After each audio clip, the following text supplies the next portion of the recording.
are in Barranquilla, city of soft light and pastel shades, the third largest in Colombia, that historic country which courageously supported Simón Bolívar, the George Washington of South America, in his lifelong struggle to free his compatriots from the dominance of Spain. There are over 150,000 people living in Barranquilla, and although they are drawn chiefly from the black, red, and white races, they are all on an equal basis, the dividing lines being drawn by wealth or poverty, education or ignorance, but never by color. Spanish is the universal language, and most of the people are of the Roman Catholic faith.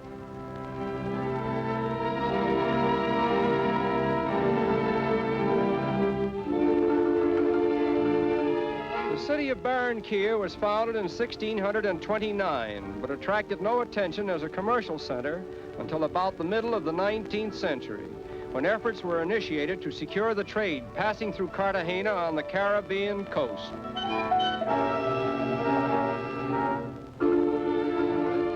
In recent years, foreign loans have aided Barranquilla considerably, and its present rate of development, it promises to become the foremost metropolis of Colombia.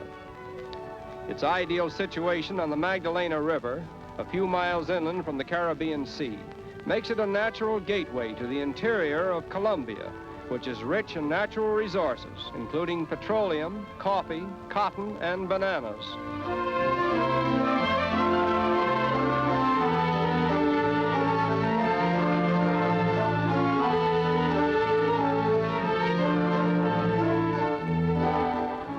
The floating markets along the Magdalena are an indication of the increasing trade activity which the river has brought to Barranquilla, where one may see almost any type of craft, varying from a dugout canoe to an ocean-going liner, propelled by hand, foot, or steam, but all in the service of mankind.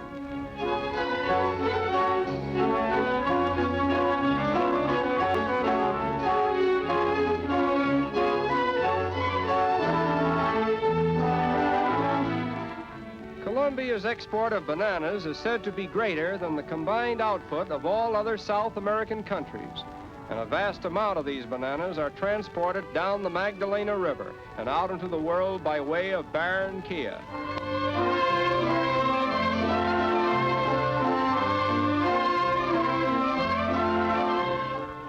These picturesque boats are used in plying the farthest reaches of the Magdalena, and for years they have been the mainstay of transportation. But recently, a huge modern dock has been built in Barranquilla, now making it possible for great ocean liners to sail up the Magdalena from the Caribbean Sea, taking full advantage of newly created facilities for loading and unloading their cargoes. Outstanding among the many fine hotels of South America is the Del Prado, around which a modern community has sprung up, giving to Barranquilla a suburban development that would be a credit to any metropolitan city.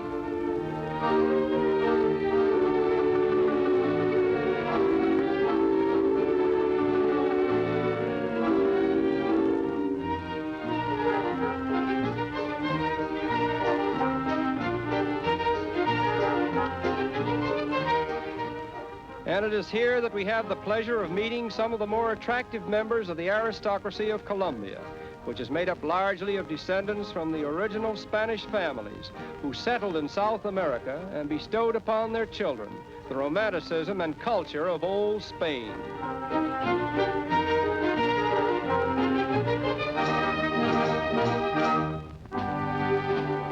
At Cartagena, 67 miles from Barranquilla, stands the historic old fort of San Felipe, constructed over 2 centuries ago, and until modern times considered to be one of the most powerful defenses ever built in the New World. Cartagena was founded over 4 centuries ago by the Spaniards, and then followed 120 years of alternating strife and bloodshed, unparalleled in the history of South America, during which time Cartagena was ransacked in turn by pirates, as well as by the English and the French, all demanding and obtaining vast ransoms, until that memorable year of 1821, when Simón Bolívar, leader of the Republican armies, freed Cartagena from its reign of terror and bestowed upon it a mantle of peace that has been undisturbed for over a century. Most of the original wall which surrounded the old city is still standing in good repair, and we are amazed at its tremendous dimensions, wide enough in parts for several automobiles to drive over it abreast.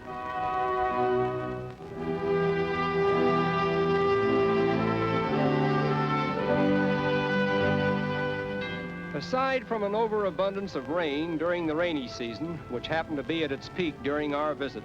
this old town is one of the highlights of a South American cruise, and in rain or shine, its native markets are always picturesque and interesting, reminding us of similar markets that we have seen in old Castile,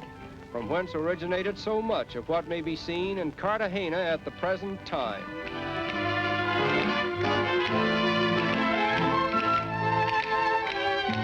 Exports of Cartagena consist chiefly of rubber, hides and skins, medicinal forest products, gold, silver and platinum, the aggregate value of which averages about $12 million a year. The colorful streets in the older section of the city are particularly Spanish in design, even to the barred windows which serve today as they did in days gone by, not only as a protection from robbers, but also as formidable barriers between senors and senoritas with amorous intentions toward each other. At one time, it was the custom for young Romeos to tie their horses to the gratings of the windows, but this interfered so much with the traffic that an ordinance was passed to prohibit it. Nevertheless, it still serves to illustrate the popularity of courting here in former days.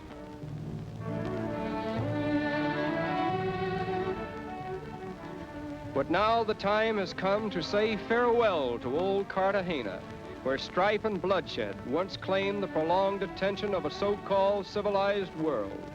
And as we sail away over the Spanish Main in the very wake of the pirates and buccaneers who specialized in pillaging these shores, a mild summer storm brings a rainbow to the horizon, and a strange-looking craft, like a phantom out of the past, crosses our path, giving us the impression that it may be the ghost of some old galleon that passed this way long, long ago.